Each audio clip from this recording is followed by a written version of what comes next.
I don't know how many people know how to do their pedicure, so I'm gonna show you what I would usually do. I hope that you can see it like this. Let's reach over. So first things first, I took off the old nail polish. I pumice my feet, and I think I'll lean it over a little. Whenever you cut your toenails, I hope you can see it. I'm trying to make sure that they're as straightly cut as possible. So basically like chop, chop, chop.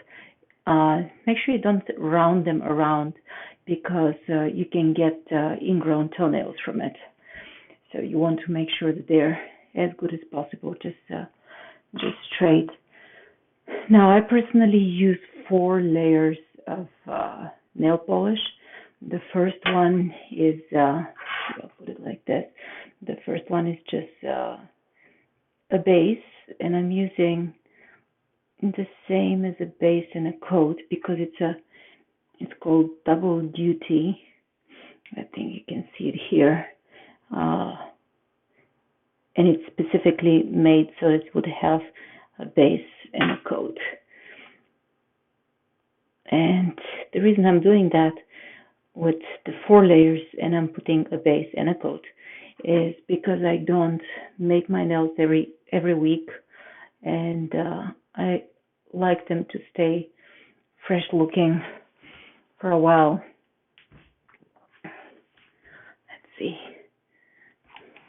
This is currently the brightest spot in the house, and that's why I'm doing it here, even though usually I would sit down and be more comfortable. Here actually you can maybe see that there is some skin that I haven't cut off from the side. I'll have to clean it off later. But right now that's not important. So what I'm doing is I'm just putting the base coat. It doesn't have to be the best. I'm not worrying too much about staying in the within the nail. Even if something goes out, you're gonna see it in a second. Later, once it dries, we're gonna clean it off. So for right now, I'm trying to kind of go and describe, so to speak, the nail without worrying too much about the excesses. I gotta see if you can see this, or if I need to tilt the camera a little more.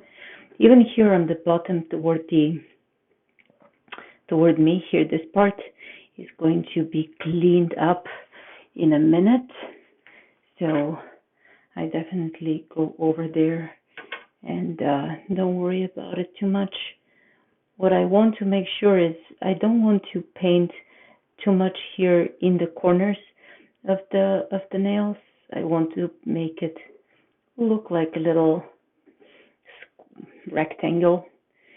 So even though there might be a little more nail here on the side, I don't paint it with the color because nobody cares how much nail is there. It's about it looking nicely in the end. So I haven't used this nail polish in quite a while. I realized I'm very much into reds, so this is more pinkish. And I thought that I had a different color. Yeah, see, for example, this nail, the way that my nail grows, there is definitely a corner here that I'm just not going to be painting because there is no reason for it. I think I need to go nail polish shopping because I had this beautiful lavender color that I don't have anymore. So I felt like using it today, and it just didn't work out. Nah. What do you know? So as thick as this particular nail polish is, I could actually even stay with just 1 layer. I don't think that adding another one is going to change things too much. I'm still going to do it because that's how I always do. But it doesn't seem to be necessary. Here I'm having a little trouble with this corner. The nail polish doesn't want to get there. Doesn't want to. So I've been doing my own nails for a really long time. Every now and then I would go, and when I was lazy, and check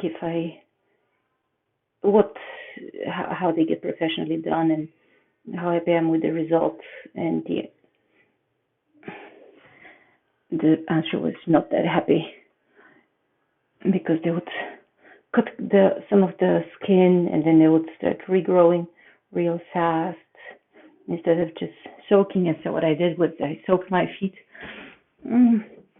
for about 20 minutes or 15 minutes in warm water, and then once they are really nice and soft, then you can pumice them and you can clean off the rest of the extra skin, the dead skin, so that they end up looking nice. You can without having to cut anything. I tried for a while to kind of cut the cuticles of the toes, and then I started getting inflammations, and also again rounding the toenails. It's easy to get, mostly as a dancer. It's kind of important that we don't put additional stress on the toes. So no rounding. Bottom line is no rounding. We're almost done with this one. And then we're gonna add the top layer, which is where some of it gets cleaned off. And afterwards you can see that I'm not too precise. I think you can see it. Because once everything is done here with the top coat and the cleaning that goes along with it, then, at least according to what I do, I'm not saying that's the only way to do your nails, that's just how I do them. Once that's done, I'm going to wait for them to dry real well, and then once they're really dry, then I'm going to soak them again, so they get another warm bath. And at that time, I'm going to finish cleaning them off. So that will be a little bit of a tricky maybe issue to make a video about it. We're gonna see. At least you get to see here this part right now. I have a cuticle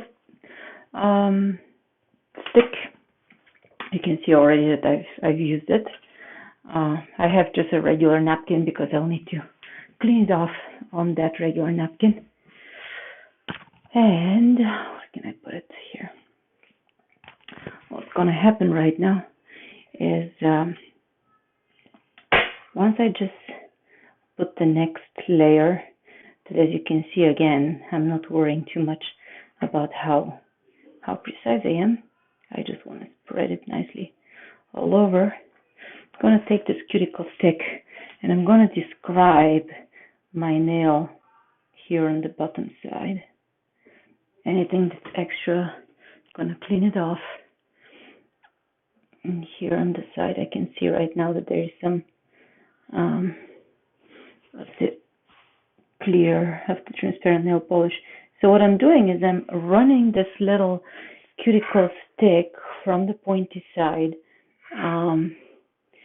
between the nail and the cuticle.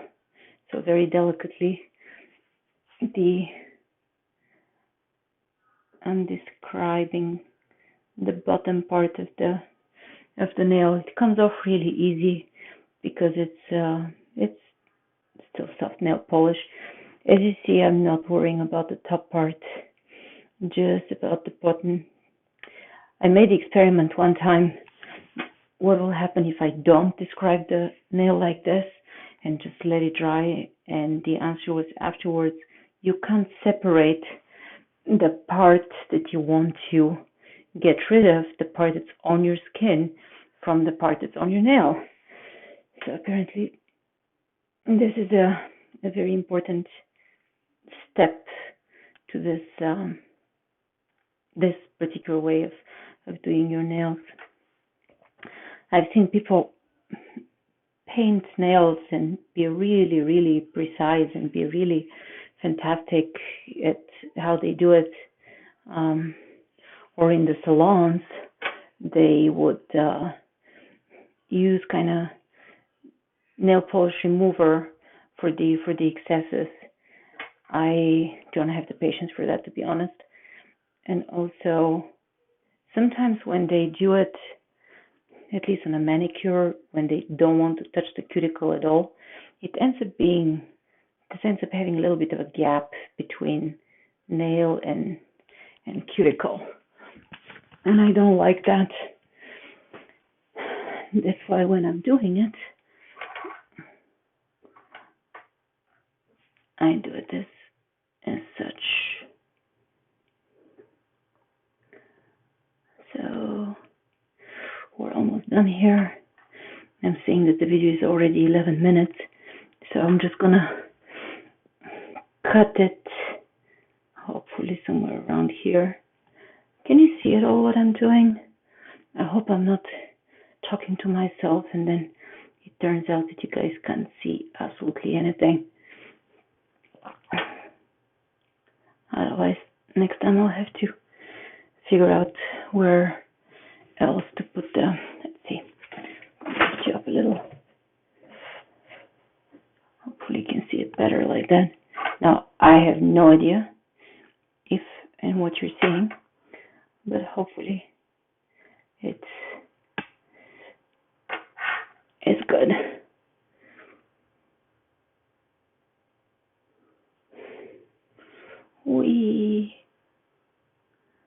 My little nails on my little tootsies. Oops, that was not a good one.